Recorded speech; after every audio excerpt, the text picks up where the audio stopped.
You'd say that this God who is infinite being is not one person. Okay, so there can be beings that are zero persons, like my water bottle. There are beings that are one person, like you or me. But God is infinite being, that he is, but exists as three persons, Father, Son, and Holy Spirit. Co-equal,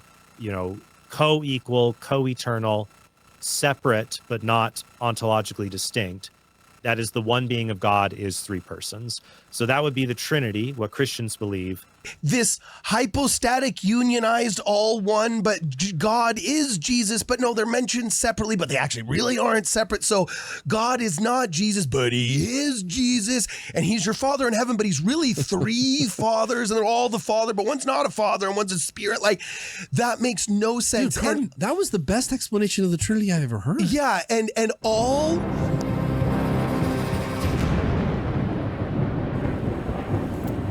Hey kids, how we doing?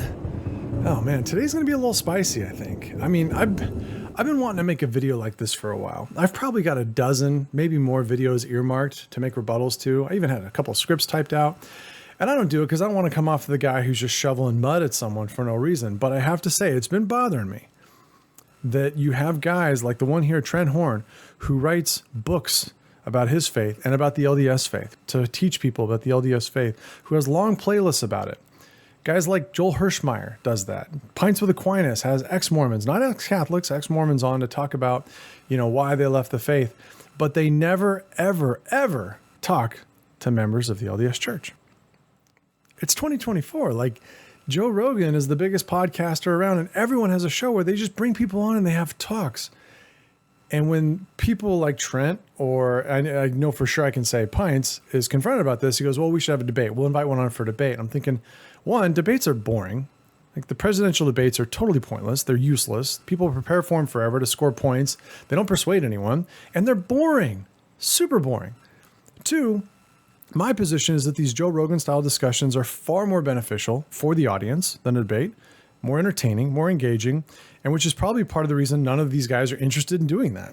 Again, I'm pro-Jesus, I'm pro-gospel, I'm pro-audience, and I have to say, it's a lot easier when you don't have to worry about status, merch, or subs, which I think Horn and Pints are both in this elevated level of, look, we got to build the platform, we got to make sure we don't do anything that damages what we built so far. So it's kind of a precarious position. These are my opinions about that. So I was thrilled to see Trent talking with Jacob Hansen.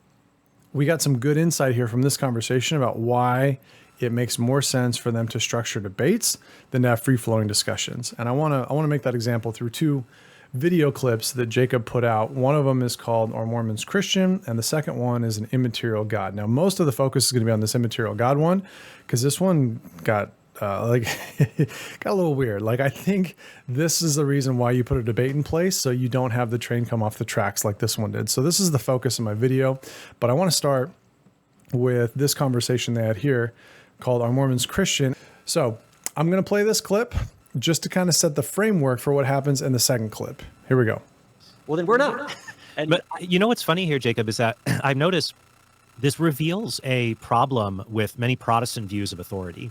Because there are many Protestants who will, say Mormons aren't Christians. And I would say that LDS theology is not Christian. My authority for that is what Christ's church teaches, and that it's taught of what is required for someone to be a Christian according to Catholic theology is a valid baptism, a valid Trinitarian baptism, that the Trinity is necessary to be a Christian, going back to the Nicene, Constantinople, and creeds. All right.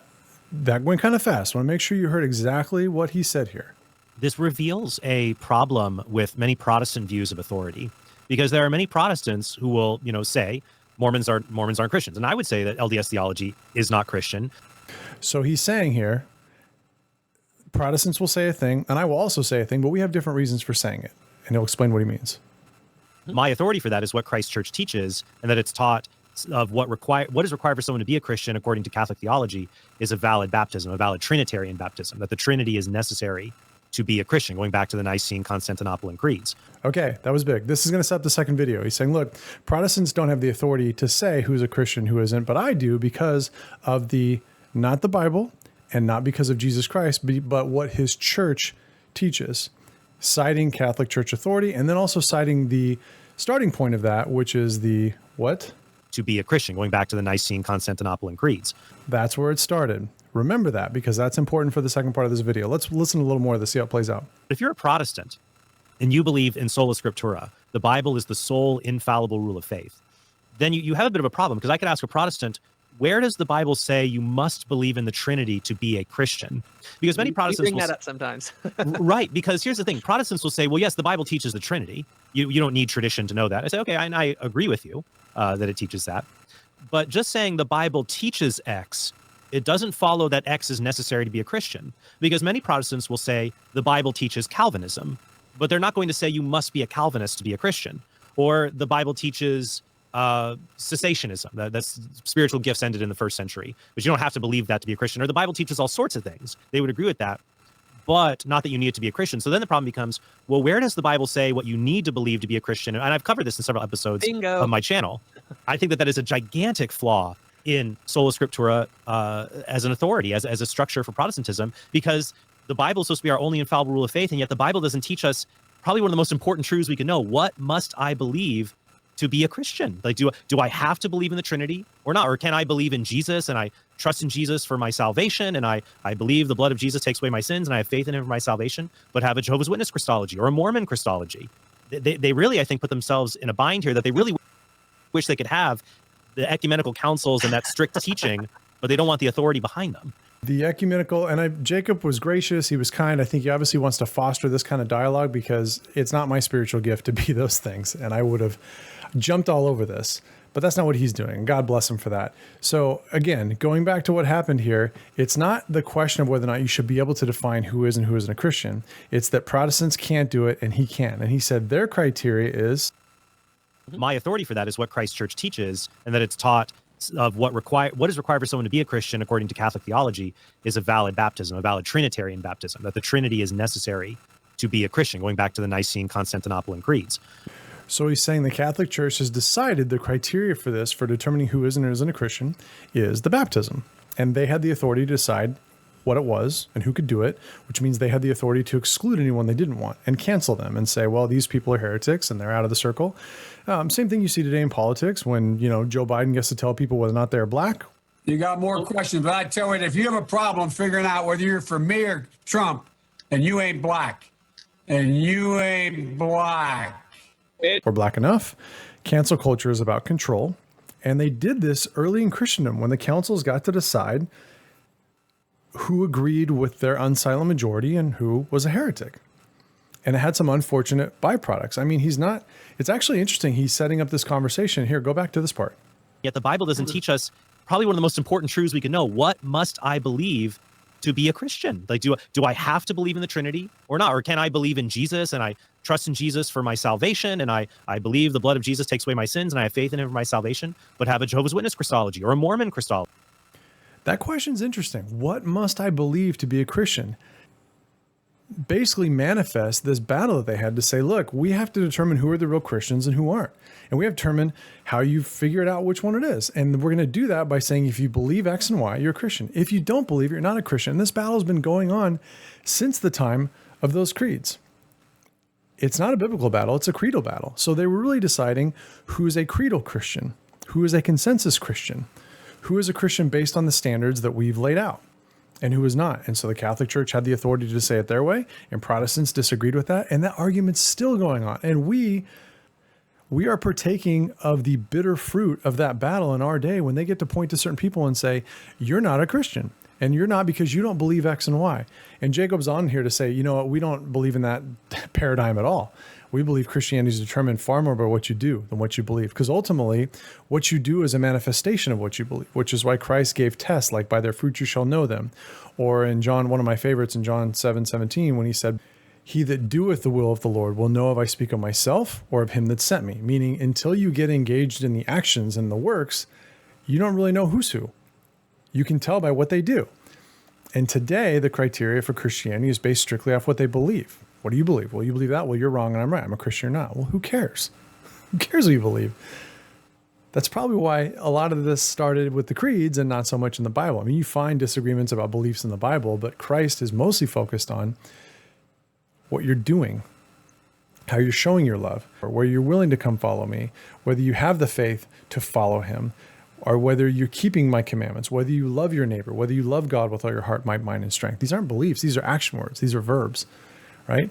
But in our modern era where works are eschewed and all you have to do is declare his name to be saved, and Romans, baby food Christianity, it's all about what you believe. So I've kind of beat this horse up enough. Let's go to the main reason I made this video, which is this one right here. So I've set the table that the Nicene Creed is where this argument started, and it's been going on ever since. It hasn't stopped. And in this part of the video, we see why they need to debate and not freestyle.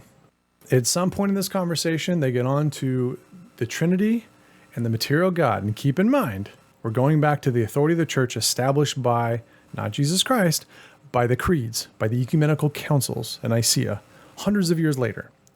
Here's what happened. I do think, though, that for Mormons to understand the doctrine of the Trinity and the big difference there, I don't even think that's the biggest difference between Catholics and Mormons. I would say the biggest difference would be this, that, and not just Catholics, but I would say the Christian understanding. So Catholics, Protestant, and Orthodox have the same understanding, not just of the Trinity, but of the nature of God. And this is very different from how Mormons see it. And the difference would be this. Christians believe there is a fundamental ontological divide between God and man. This is creedal. This goes back to Nicaea. This is one of the things they determined to decide who was a heretic and who was not. This is not biblical. It's not. There's a fundamental ontological divide. So man is a being, but God just is being. God is infinite being itself. Now, there's some Protestants who have a view of God that, frankly, is actually not that far from Mormonism in some respects I might get to shortly. But I would say the classical theistic view of God, so Aquinas, Bonaventure, and also you even see in non-Christians like Avicenna, Maimonides, Aristotle going all the way back. The classical theistic view is that God is just infinite being itself. God is not a being. They say, oh, he fits under this definition. God just is infinite being itself. So every creature, there's essence and existence. Essence is what you are, existence is that you are. So you can have a horse has a horse essence, what it means to be a horse, and a horse might exist or not exist. And there's things that there are essences, they don't exist, like, mermaids, Loch Ness Monster, whatever that might be. And there's things, there's essences, like the essence of a dinosaur, but they don't exist. There's no dinosaurs anymore. Mm-hmm. God is just his essence, what he is existence. That he is. So because of that, that means that God is God is just infinite being, pure actuality. So from a Catholic perspective, that means that God does not change. If God is just perfect, unlimited being, he doesn't change in any way. God is timeless. God possesses all of his life in one perfect eternal now. So God doesn't think through things. Everything just is in one perfect infinite act of being. And so because of that, that means God is not limited in power, in knowledge, in goodness. He is infinite in existence, necessarily exists, cannot fail to exist. And because of that, God is also the creator of all things. All things only exist because God willed them to exist, and they could have not existed. God could have willed them to not exist, for example, but he chose to bring them into creation. And the God that brought everything into creation, so that's just classical theism. Jews and Muslims would agree with that as well. Where Christians differ is you would say that this God who is infinite being is not one person. Okay, so there can be beings that are zero persons, like my water bottle. There are beings that are one person, like you or me. But God is infinite being, that he is, but exists as three persons, Father, Son, and Holy Spirit. Co-equal, co-eternal, separate, but not ontologically distinct. That is the one being of God is three persons. So that would be the Trinity, what Christians believe. Though I would say that in really able to understand that, you have to have that understand, we're very firm that while because God is all powerful, he can assume a human nature, God can become man. We would say man can't become God. God can share some of his attributes with us, like God can make me perfectly holy. He can make it so I don't sin like he doesn't sin. But I'll never be all powerful, I'll never be all knowing because I am a creature. Creatures can never attain to that level of the creator. But that would be different in Mormonism, which doesn't really postulate that fundamental divide. So I'll stop there. 100% no. You can always tell the difference between someone who's actually done something versus people which read books about doing that thing. That thing is seeing God the Father and Jesus Christ. There are too many ever heard. Like the Trinity doesn't make sense. It just doesn't. Like it can't be explained without wild analogies. I like this one. The Trinity is a simple concept. God had a baby with Mary, and that baby was himself.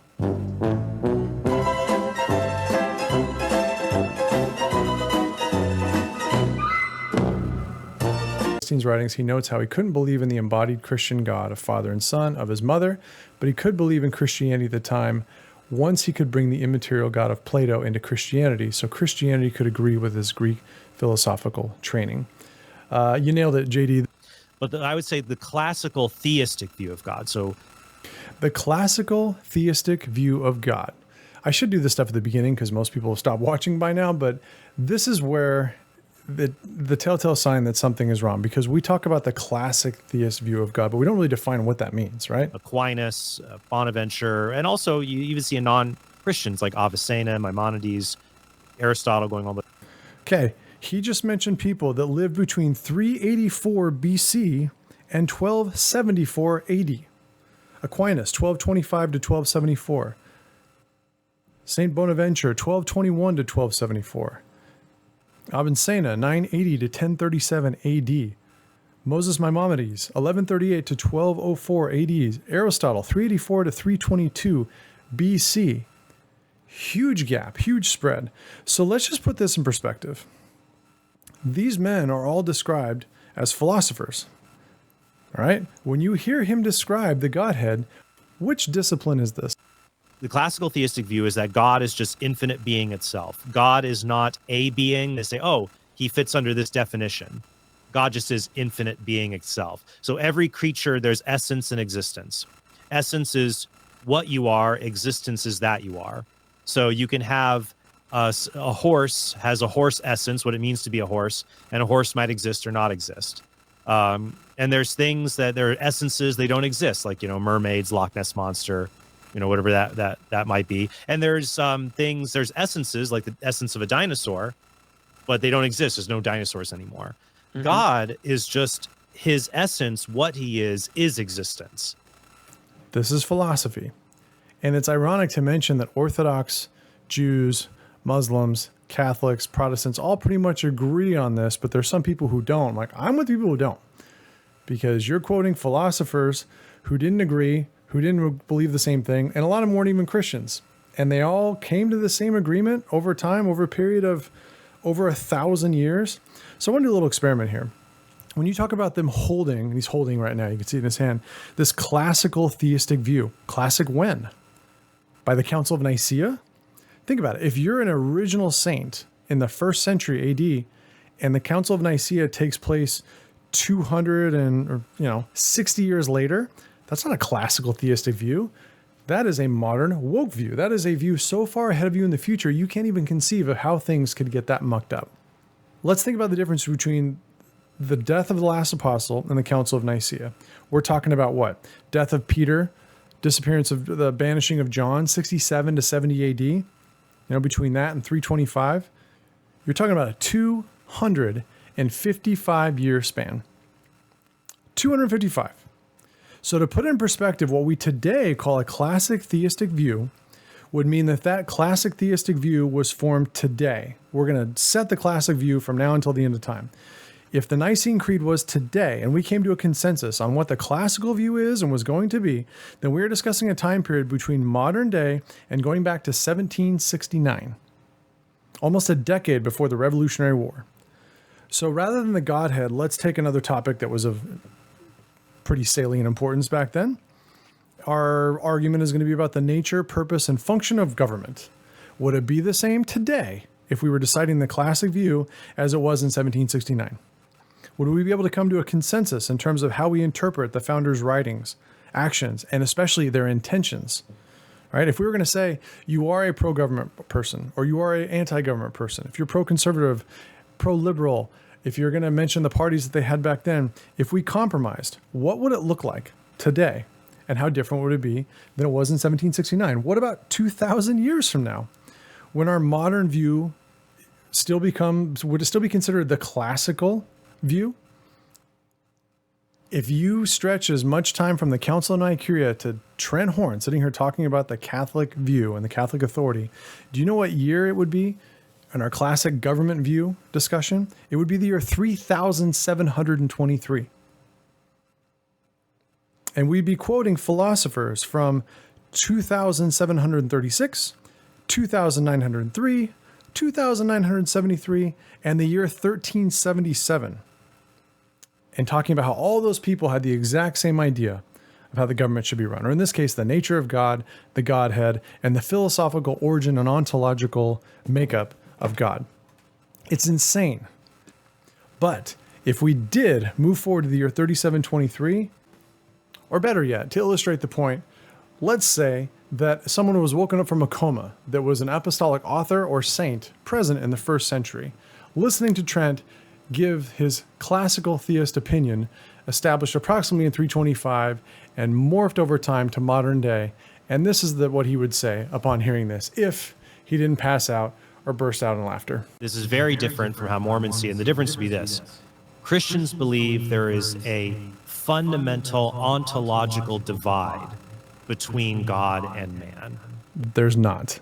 There's a fundamental ontological divide. There's not. So man is a being, but God just is being. That's not true. God is infinite being itself. Now, there's some Protestants Sort of true. who have a view of God that, frankly, is actually not that far from Mormonism in some respects. I might get to That's a good thing. shortly.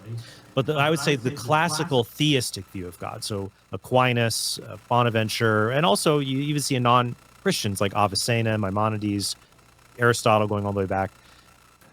Why do the Christian philosophers and the non-Christians agree on that? Isn't that weird? Think about it. That's like atheists and Christians today agreeing on the nature of God. That's a weird statement to say. It's weird.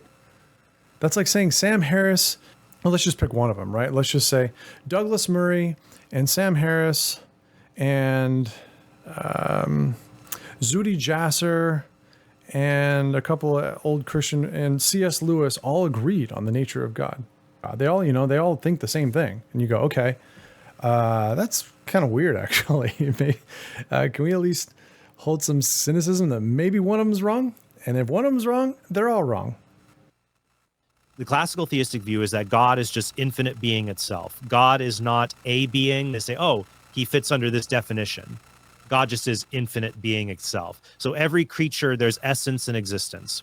Essence is what you are. Existence is that you are. So you can have a horse. Philosophy, and here comes more of it. Has a horse essence, what it means to be a horse, and a horse might exist or not exist. And there's things that there are essences, they don't exist, like, mermaids, Loch Ness Monster, whatever that might be. And there's there's essences, like the essence of a dinosaur, but they don't exist. There's no dinosaurs anymore. This makes no sense. God is just his essence, what he is existence. That he is. So because of that, that means that God is God is this infinite being, pure actuality. So from a Catholic perspective, that means that God does not change. If God is just perfect, unlimited being, he doesn't change in any way. God is timeless. God possesses all of his life in one perfect eternal now. So God doesn't think through things. Everything just is in one perfect infinite act of being. What? And so because of that, that means God is not limited in power, in knowledge, in goodness. He is infinite in existence, necessarily exists, cannot fail to exist.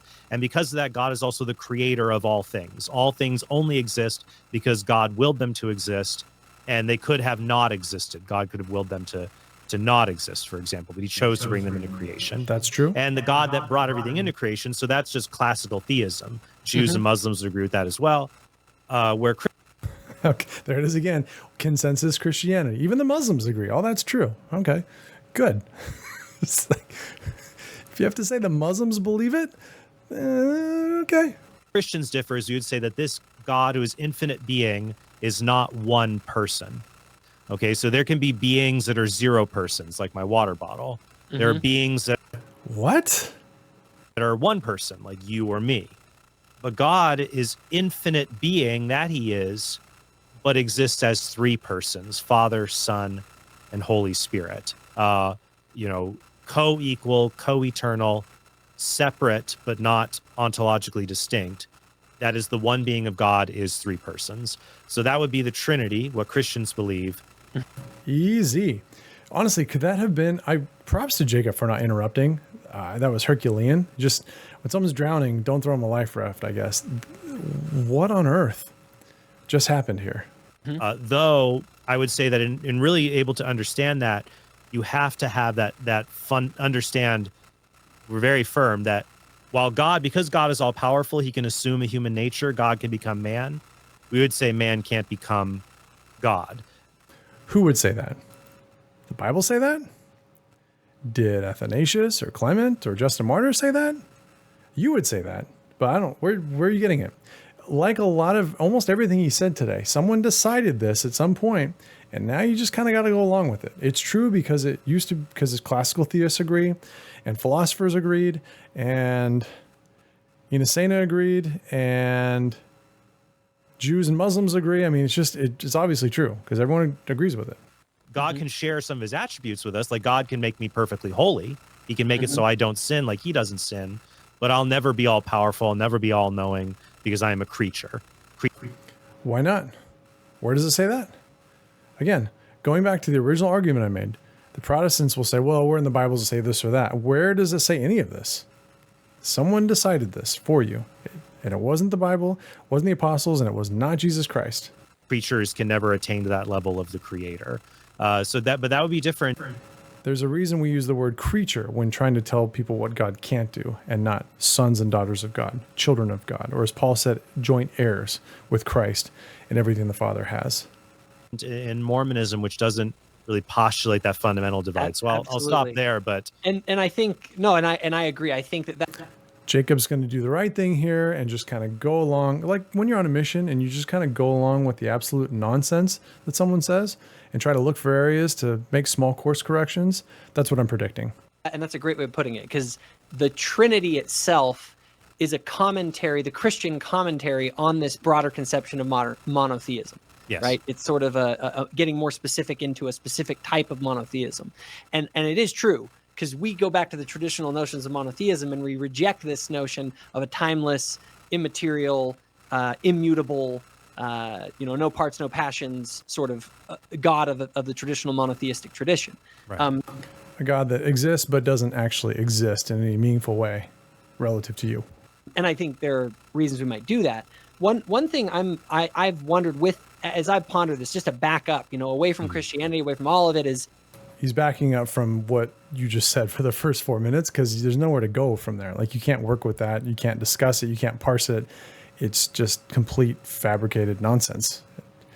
Sadly, it's one of the core principles of the gospel, the nature of the Godhead. If you don't understand the nature of God, you can't understand the nature of man. So wouldn't it make sense that the adversary would make sure people are very confused about who God is, what he is, and what you are, as demonstrated there by Trent. As people who are contemplating what are we talking about when we're talking about God, Right. If we posit God as something immaterial, it's sort of like, I can't help but say, and I mean, when I talk about material, and this is where I think people misunderstand Latter-day Saints, they think that we're talking about material as in like you and I right now. That's not the Latter-day Saint conception of materiality is quite different. It's when we talk about the materiality of God, we're talking more about like Jesus post-resurrection.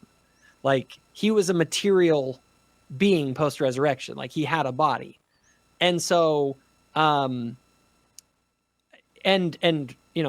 I would, when we're looking at the materiality of God, a question I've always kind of had is, okay, if Jesus Christ has a body and Jesus Christ is fully God, Right. Sort of the logic there would seem to say that, well, God has a body through his son, Jesus Christ, who still to this day has a material body. Yes, Christ still has a material body. It's not necessarily subject to the laws of nature like us, because it's a perfect and glorified body. As will ours be after it's perfect and glorified. Check. And as I noted earlier, that yes, God can become man, but it doesn't follow that man can become God. And just Why not? Wasn't he here to show us how to come follow him, how to be like him, how to do the works he's done? Didn't he promise us someday we would do even greater works than we've seen him do? How does that follow if he's telling the truth?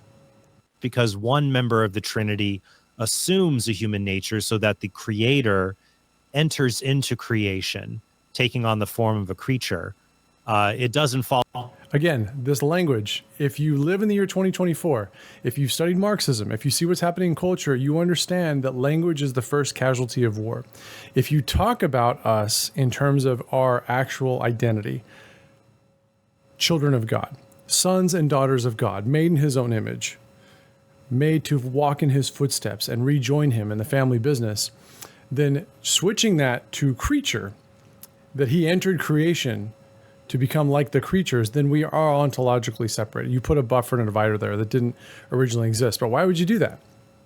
Paul, in the New Testament, ironically talked about us becoming new creatures, meaning that we throw off the natural man, the man that wants to sin, the man that wants to do evil works, the man that refuses and rebels away from the command, refuses to serve God and rebels from his commandments.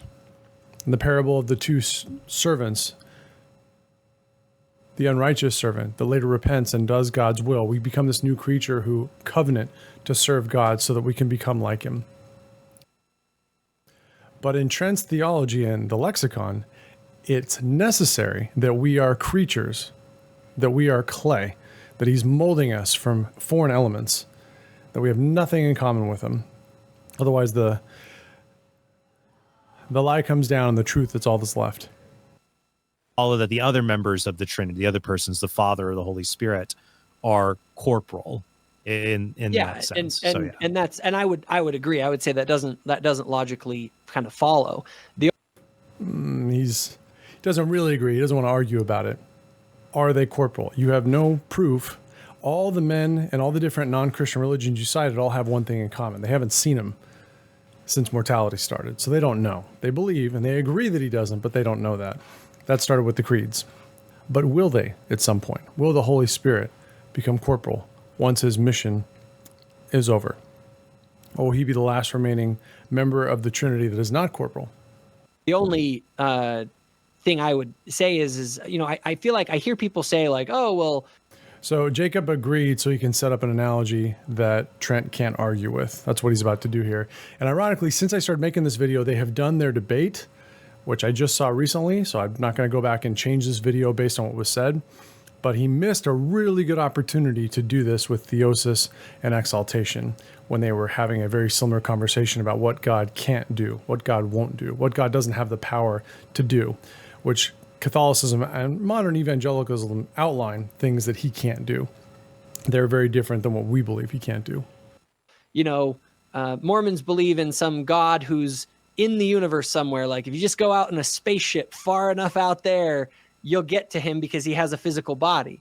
And I can't help but wonder, but doesn't a Catholic or a traditional person or traditional Christian that believes in the corporeal resurrection of Jesus Christ, unless they believe that somehow he has shed his corporality and no longer has a body, right, they have to deal with the fact that Jesus Christ is somewhere in space with that body. And now, to a Latter-day Saint, I would say, no, I don't think, yes and no. It's I don't think we understand materiality well enough to be able to make judgments about that kind of stuff. He's actually saying you don't understand materiality well enough to understand that God, the Father, and Jesus Christ are nearly identical in purpose, in appearance, and corporeality. So to declare that the Father doesn't have a body is foolish. Well, what we would say is that Christ, Christ in his local presence, because he will always be incarnate, that he occupies physical space of some kind.